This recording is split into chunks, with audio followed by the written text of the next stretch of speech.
Introduction. My name is Maria, and I want to share my story with you. A Mother's Day from my past was very important. It changed many things for me, and I often remember that time.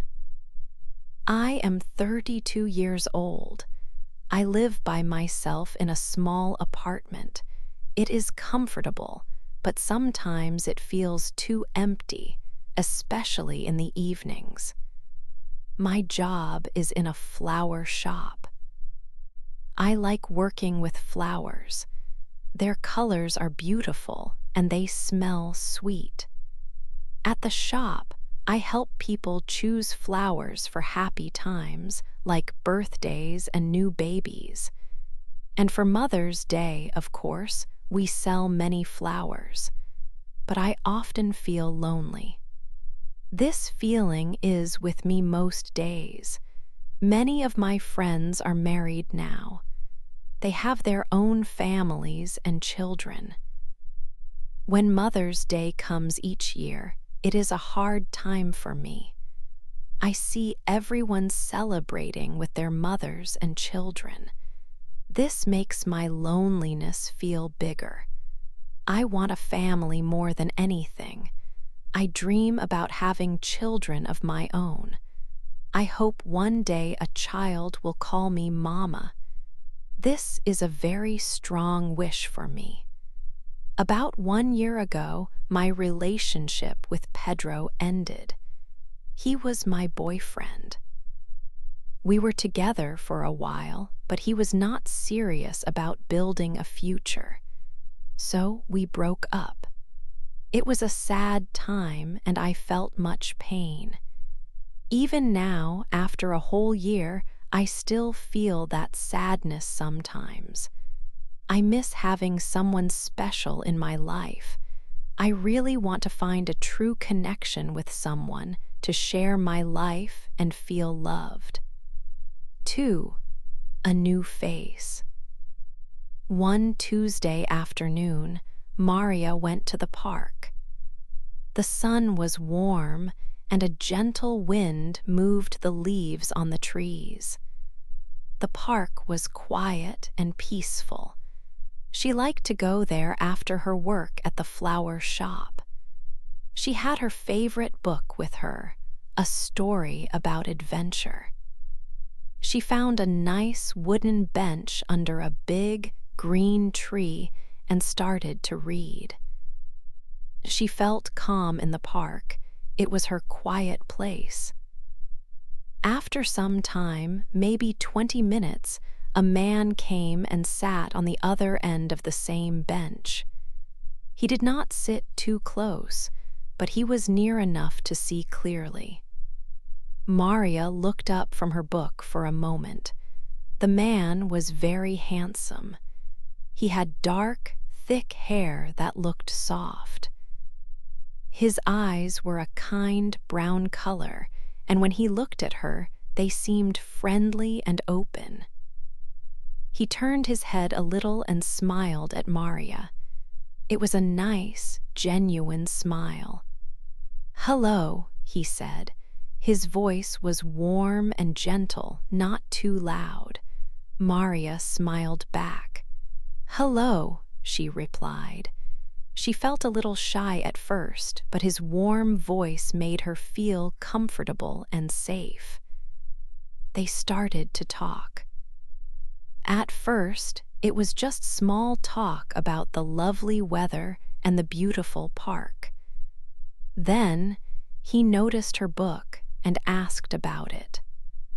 Maria told him about the story she was reading. He listened very carefully, nodding sometimes. He said he also liked to read very much. They talked about different kinds of books they both enjoyed and some authors they liked. It was surprisingly easy to talk to him.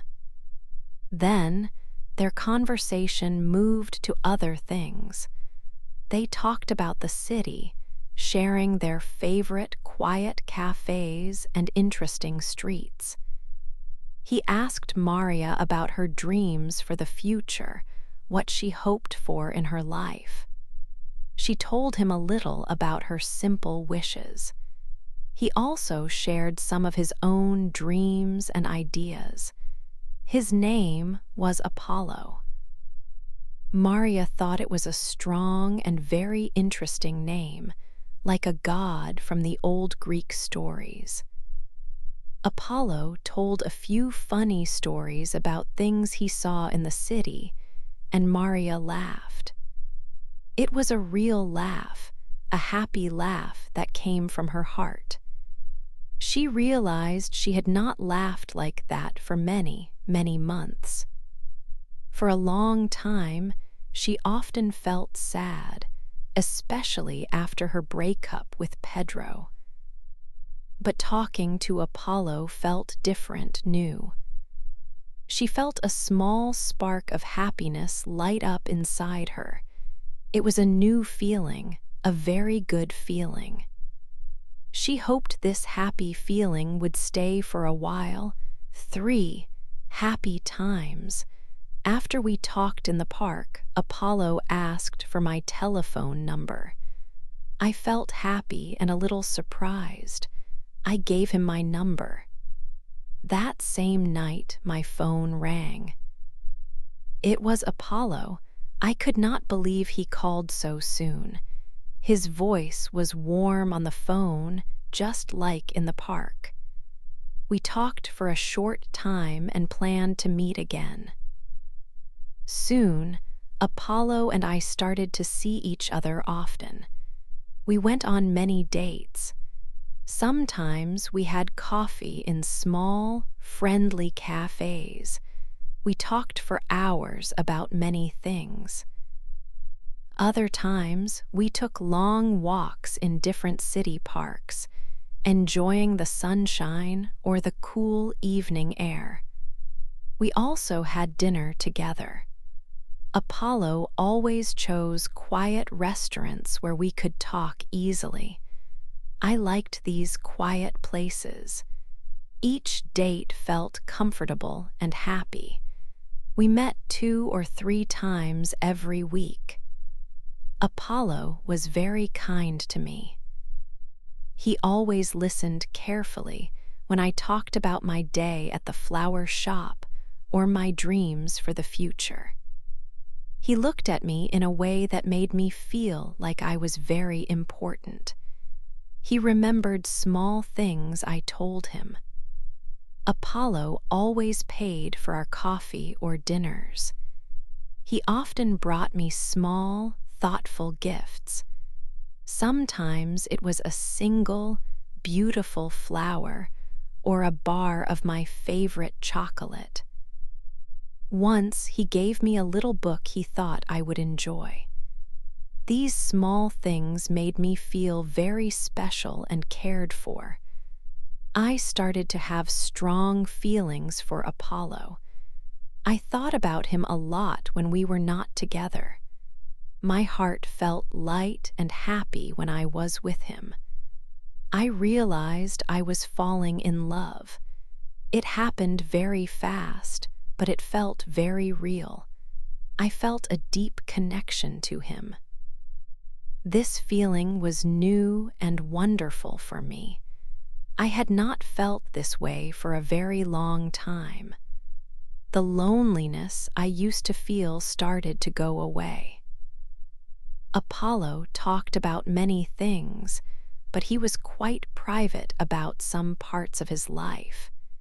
He did not talk much about his home or if he had any family. When I once asked a simple question about where he lived, he said his apartment was being fixed. He also said his work was complicated and that he could not talk much about it. I noticed this, but I was so happy with Apollo. I did not want to ask too many questions and make things difficult. I thought he would tell me more when he was ready. My happiness was so big that these small things did not seem very important at the time. 4 secret love. Maria and Apollo spent more and more time together. Their relationship grew, but their meetings often felt like a secret. Apollo always picked quiet, out-of-the-way places for them to meet. They never went to the popular restaurants in the city center or crowded public events. Instead, he preferred small, unknown cafes on quiet streets or long walks in parts of the city's big park where not many people went. Maria sometimes found this a little strange. Most new couples liked to go to busy, fun places. But Apollo said he liked the peace and quiet when he was with her. He was also very private about where he lived. He never invited Maria to his apartment. One sunny afternoon, as they were drinking coffee, Maria asked, "Apollo, I would love to see your home one day." Apollo looked a bit nervous for a moment. Then he smiled and said, "My place is not good for visitors now, Maria. It is being renovated. It is a big job and it is taking a long time." Maria nodded. She understood that home repairs could be messy and take many weeks. She did not want to ask too many questions. Being with him was the most important thing for her. Sometimes, Apollo had to leave the city for a few days. He would tell her he had work travel. These trips often happened suddenly. When he was away, Maria missed him very much. Her days felt empty without his calls or messages. She often looked at her phone, hoping to hear from him. A tiny worry sometimes entered her mind. His work was so complicated, as he said, and these trips were always a surprise. But then Apollo would return, and all her small doubts would disappear. He was always so affectionate and loving when he came back from his trips. He would hold her close and tell her how much he had missed their time together. He often brought a little present, like a book she wanted to read or a beautiful flower. His warm smile and kind eyes made her feel completely happy and secure again. He would listen carefully to everything she told him about her days. His attention made her forget any small question she had. His love felt so real and strong. She pushed any worries far away from her thoughts. 5. A special gift. The days were getting warmer, and Mother's Day was coming soon.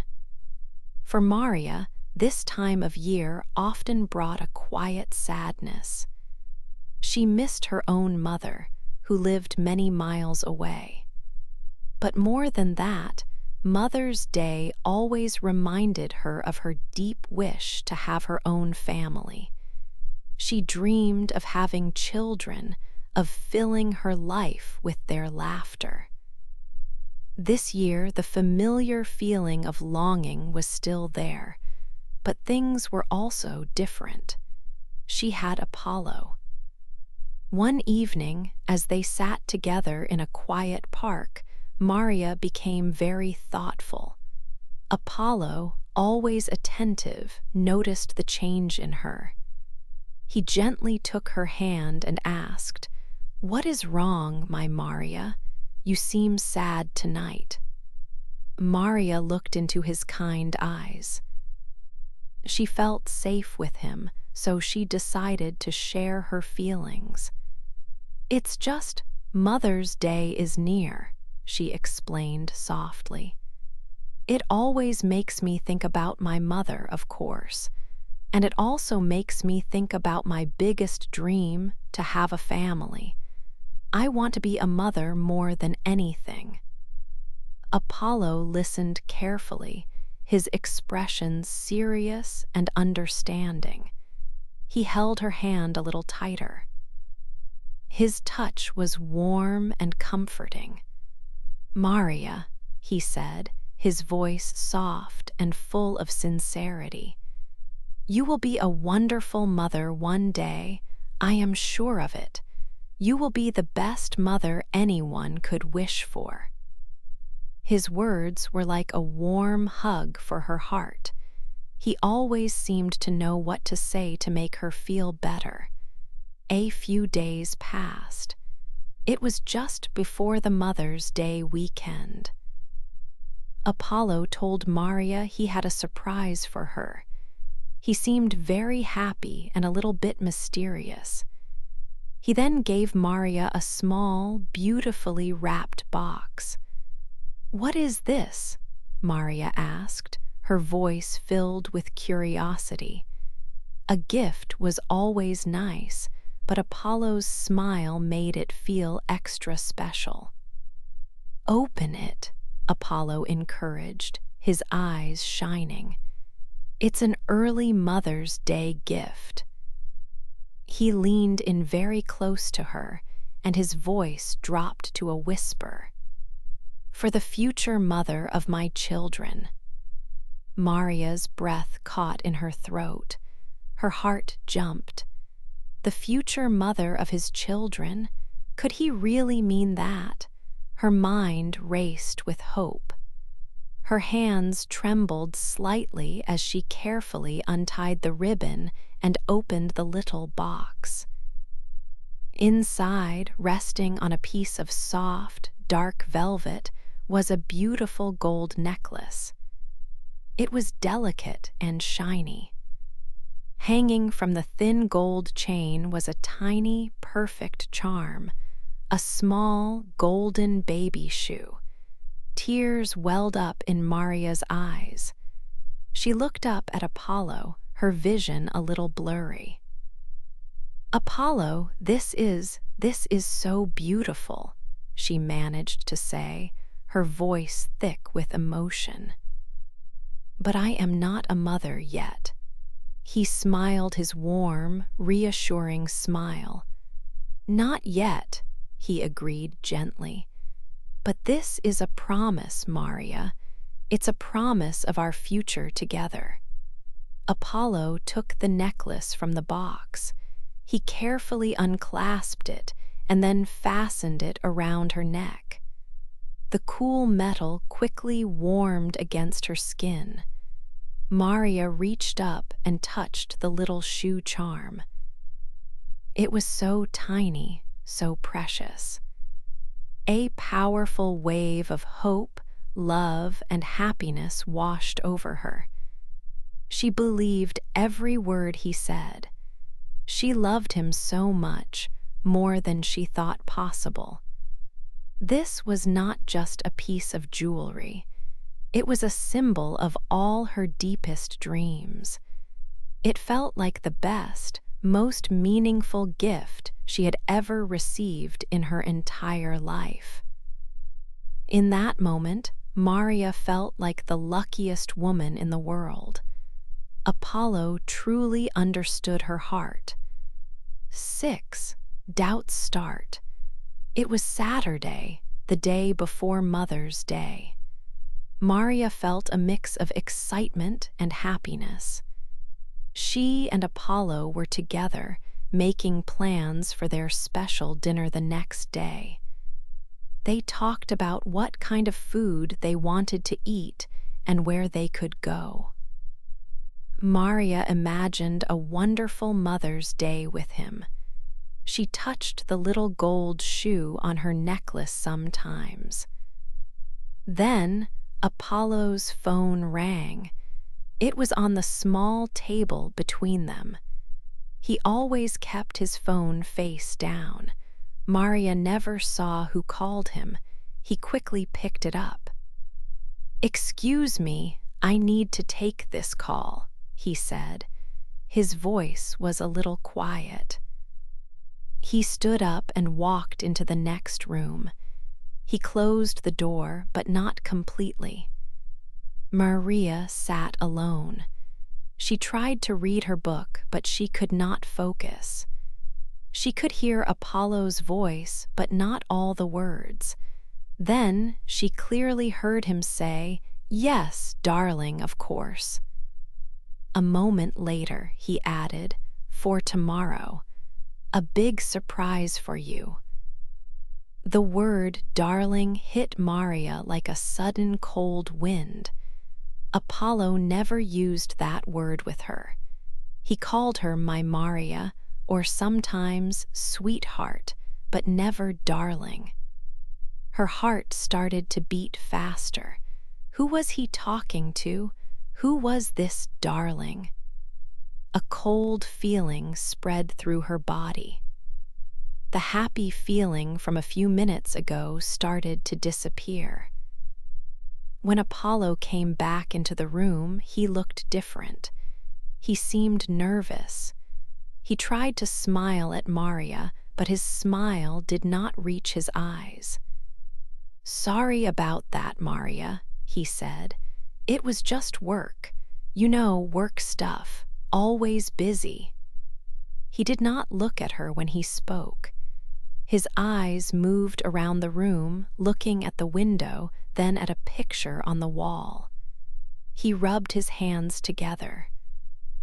Maria watched him.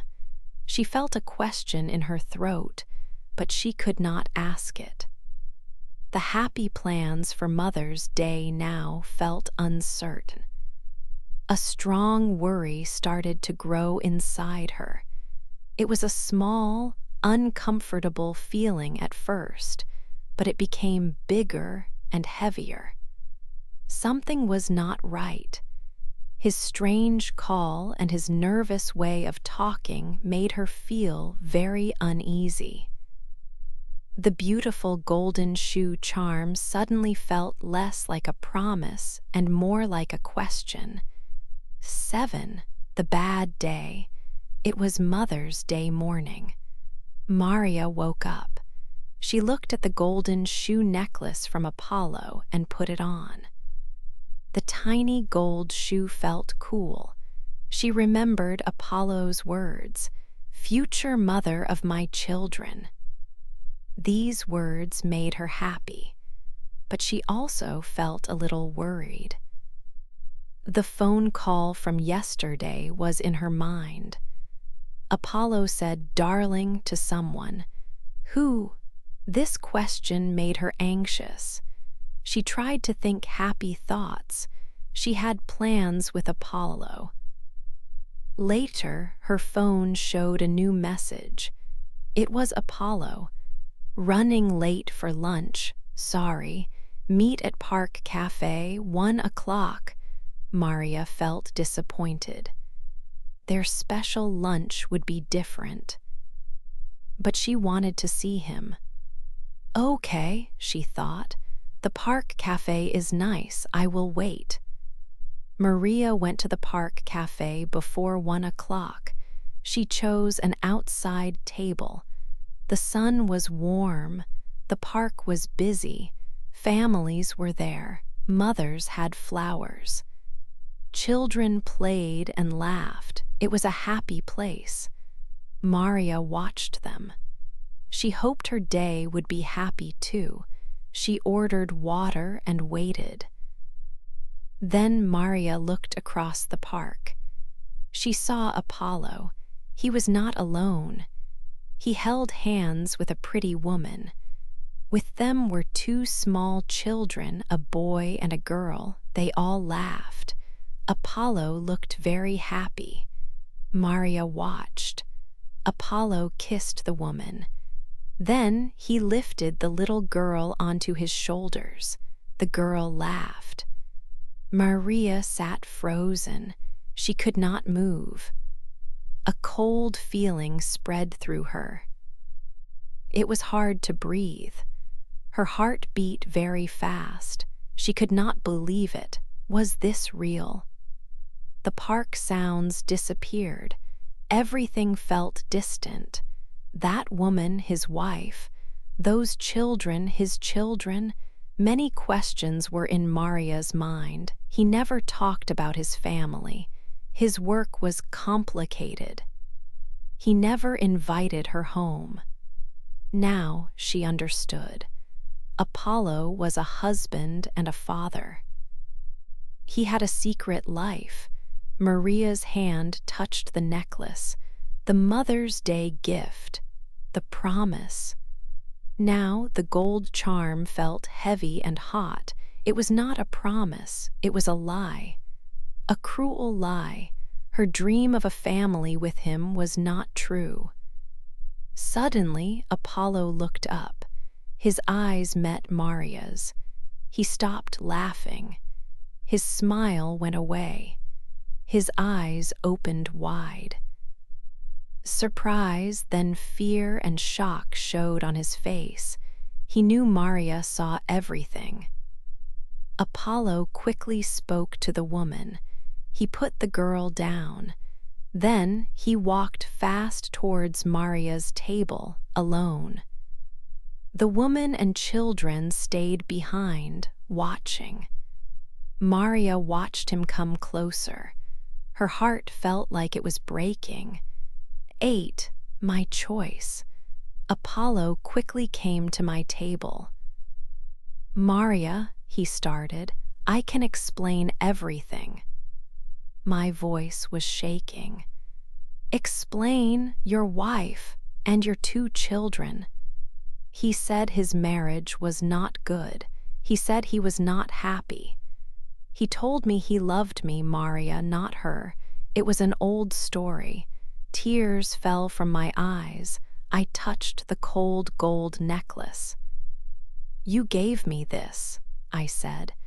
You called me the future mother of your children. It was all a lie. People at the cafe were looking at us. I felt so much shame and pain. Maria, please, he said, this is not the right place. Let's go somewhere else to talk. I stood up. No, Apollo, I said. There is no somewhere else for us. I turned and walked away from him. I did not look back, even when he called my name. When I got home, I cried for hours and hours. The little golden shoe was a reminder of his cruel words. My phone did not stop. Apollo called again and again. He sent many text messages. I love you, Maria. Please believe me. I will leave her for you, he wrote. My heart was broken into many pieces. A small part of me wanted to believe him. I did love him. But then I thought about his wife. I thought about his little girl and boy. How could I build my happy life on their sadness? I could not do that to another family. I made my choice. I took off the necklace. It felt heavy. I put it back in its small box. Then I blocked Apollo's number on my phone. It was the hardest thing I ever did. My heart hurt so much. But on that Mother's Day, I gave a gift to myself. It was the gift of respecting myself. I chose to be honest, even when it was very painful. A few days later, I went to the river. I took the necklace from the box and threw it into the water. It was a symbol of his lie, not my dream for a family. I am still Maria. I still work in the flower shop. The sadness is still with me, but I feel stronger now. I know what I want in my life. And I know what I will not accept from anyone. One day, I will be a mother. I will have a real family. It will be a true story, not a stolen one. My dream is still alive. It will be beautiful.